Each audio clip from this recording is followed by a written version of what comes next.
The Joe Rogan Experience. Well, there are a lot of people that are growing marijuana that are using pesticides and chemicals that are dangerous. And there was one. What was the company that got caught recently, Jamie? They tested their stuff. Cushy Punch, I believe. Yeah. Say that again. Cushy Punch, with the microphone got fucked up. Cushy Punch.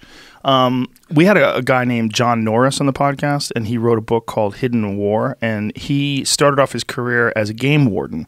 You know, investigating people that caught too much fish, things along those lines. And he thought, hey, what a great job this would be. I'm going to get a job in the great outdoors. I love the outdoors. And, you know, I'll get to do some good for the wildlife.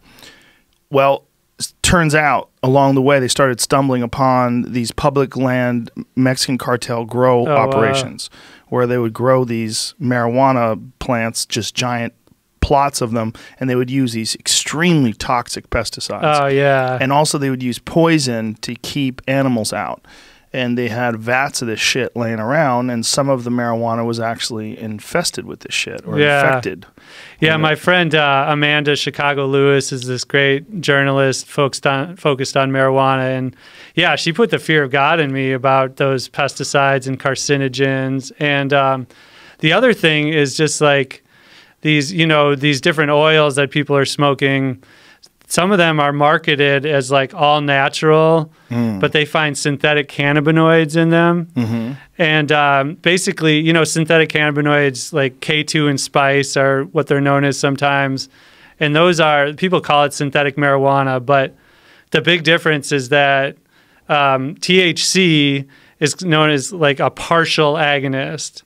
So it will, like these receptors, it will activate them to an extent. You're chilled, it's relaxed.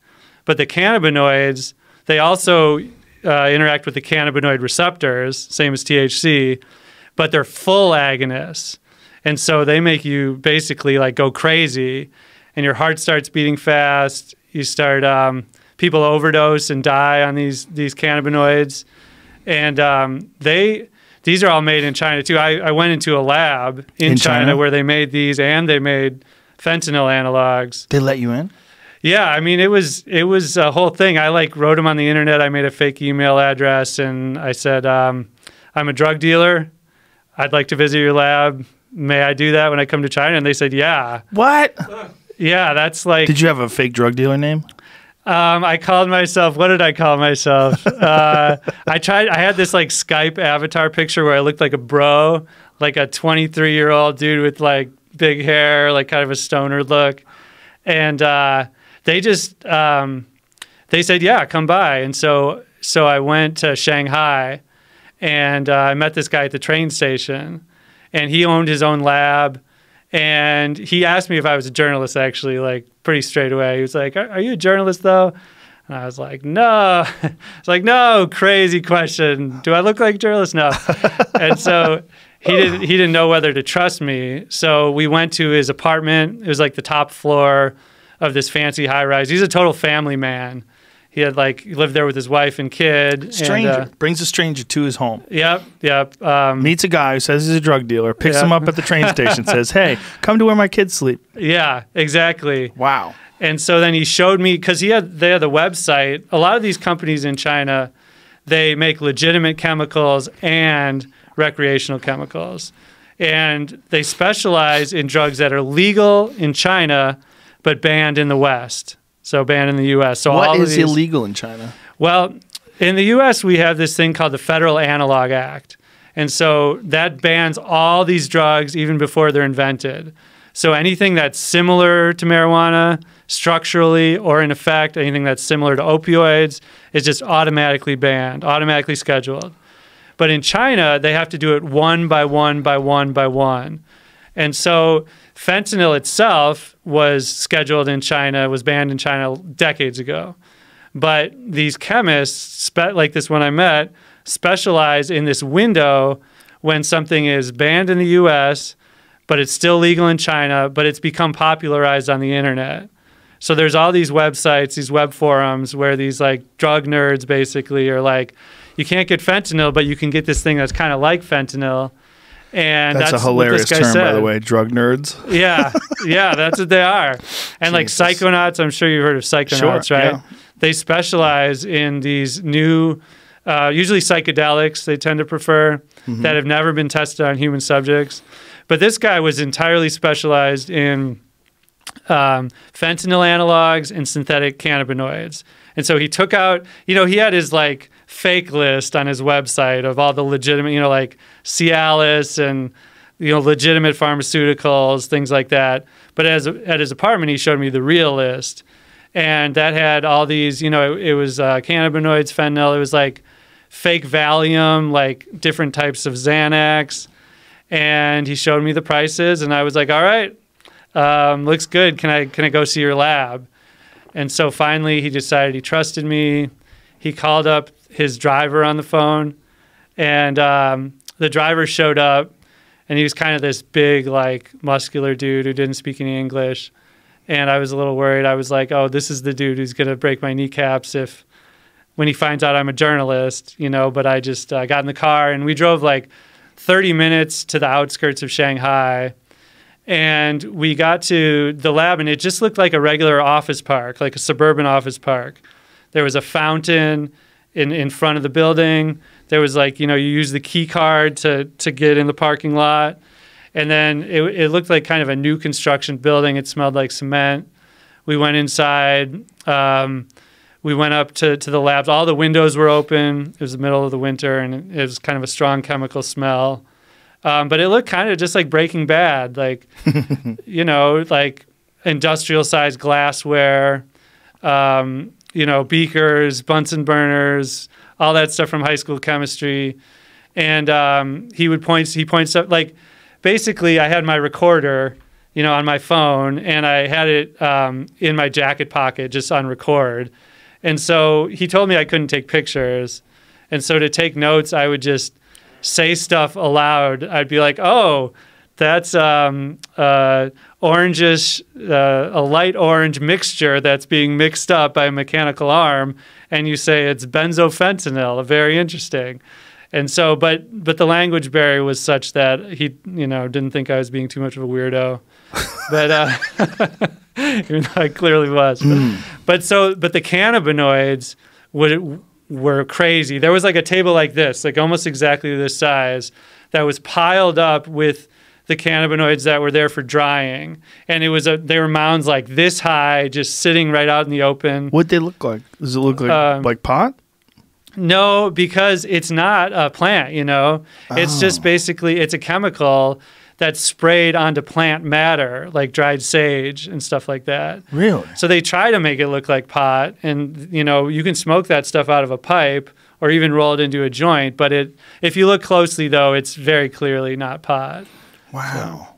And so they're drying this stuff? That's what I think that, they also had like drying machines. It looked like, my editor didn't like it when I used this term, but when you go into Subway and there's the bread baking machines right there? Yeah. It looked exactly like that. Why did he not like that term? If that's what I don't know. Like? I think he thought Subway would sue us or something. Jesus Christ. But they had those, and then they had like big buckets of 1 pound bags of these cannabinoids and these fentanyl analogs just ready for shipping. He said they were sending them to Russia, to Belgium, to the Netherlands. And then I think a lot of times it's repackaged there. And so I don't know if you knew that the cannabinoids like used to be sold legally in head shops like 10 years ago. Yeah. Yeah, and they would always be in these colorful packets. They almost look like a Pop Rocks package. They say like spice and laugh out loud and stuff. And so I think in Europe, that's where they do that. They put it in this colorful packaging. They and then they ship it to the US. And but yeah, he was saying that like he kept like really close track of the law in all these countries, especially China. Like they're scheduling this next week, so we're going to take all this and throw it away. And I thought at first he was like probably just putting me on, but I think they actually do that. Like these guys are businessmen first.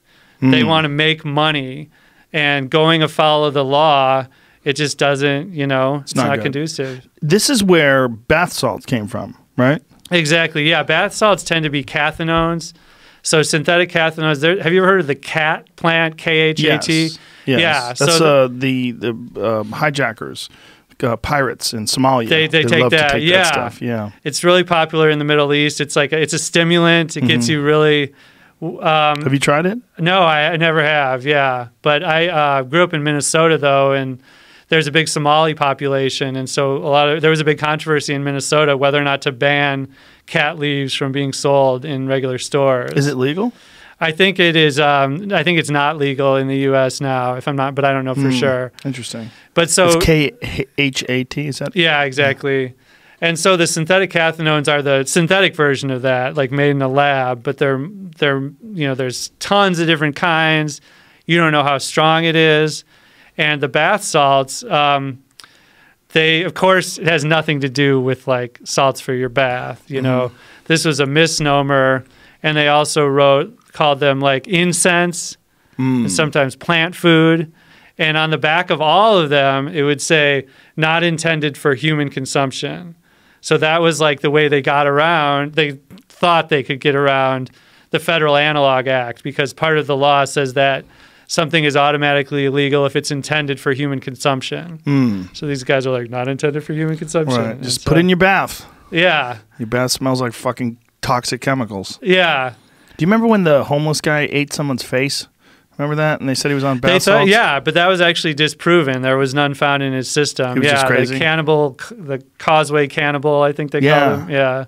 And he was just crazy, right? I think he may have like smoked some weed, but yeah, I don't think he had anything else in his system. Yeah. That was just high on life. Yeah. Oh man, Florida. The original Florida man. Yeah, it is. It's funny that one state is so synonymous with fuckery. Yeah, and they also had this thing called Flocka. Have you ever heard of that? Yes, I have, but I don't remember what it is. It's more cathinones, and like if you look it up on YouTube, there's all these people going crazy. That killed like I think maybe 100 people in Florida during a time, and the problem is, like the prohibition on drugs causes people to do really stupid things, right? So you have this cathinone like Flocka, and as bad as that was, once they banned Flocka, the chemists started manipulating the chemical structure. So they change one little thing. They add like a chlorine group, for example. So like a chlorine like molecule, it has nothing to do with the drug, but they just add it on there to make it so it becomes legal. But then it becomes more difficult for your body to like digest it. So it becomes worse for you, and the high becomes worse. And then they ban that, and then they make something new that's even worse for you. And it's just like down the line. And these Chinese, so that's what all these new drugs have in common. My book is about they're called NPS, novel psychoactive substances. So fentanyl is the most famous and the most dangerous, but these include basically like synthetic new versions of every drug. So there's, marijuana, the NPS version is the synthetic cannabinoids. Heroin, the NPS version is fentanyl. There's LSD. So you take LSD. It's like a wonder drug, right? No one has ever died of an LSD overdose. People may have thought they were a bird or whatever and jumped off a roof, but no one has ever overdosed on the drug itself. But once they started really cracking down on LSD, these Chinese chemists started manufacturing this new type of psychedelic that was sold as acid.